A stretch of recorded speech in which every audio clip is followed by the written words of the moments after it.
The company NYXI offered me a pair of really nice Joy-Cons to play with and cover about a month ago, but I didn't expect them to come back and ask me to review another controller already, but they did. More of a Pro controller variant than the Joy-Con. Here is my review of the NYXI Chaos wireless controller for the Nintendo Switch. By design, it looks remarkably similar to an Xbox controller or Nintendo Switch Pro controller, but the Chaos is a bit lighter and smaller in overall size than the Pro. The controller design itself puts almost everything in the same area. There are 2 analog sticks in the Xbox format, a D-pad, 4 face buttons, though they have a much flatter surface than a PS5 or Xbox controller, and even a bit more so than the flatter buttons on the Pro controller. The middle, however, is different. We have 5 buttons here instead of 4. The very bottom is for the home button, the 2 above for screenshot and turbo, with plus and minus at the very top. It may take getting used to, as I will explain later.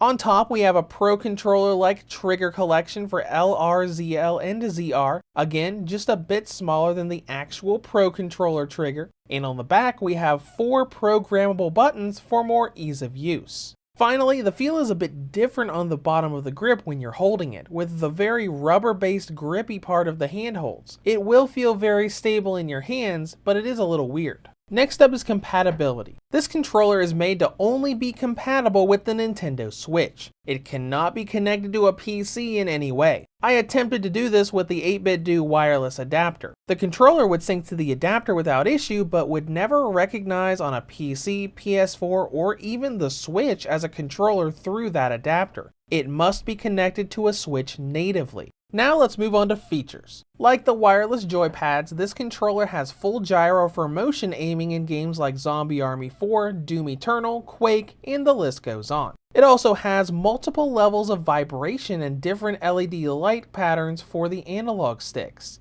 But unfortunately, we still don't have a reader for amiibos. A final bit of note on similarities is the auto sleep function. The controller will shut off the moment the console begins to dim in idle mode. But how does the controller feel and perform? The buttons are pretty comfy. Each one has a good press and clicking sound, though it does take some adjustment for the home and screenshot buttons. Because the turbo is on the right of the screen capture, it's pretty easy to accidentally tap that turbo button when you're just trying to go to the home screen. Now let's talk about performance. But before that, it's possible that the unit I was given may have been faulty or defective.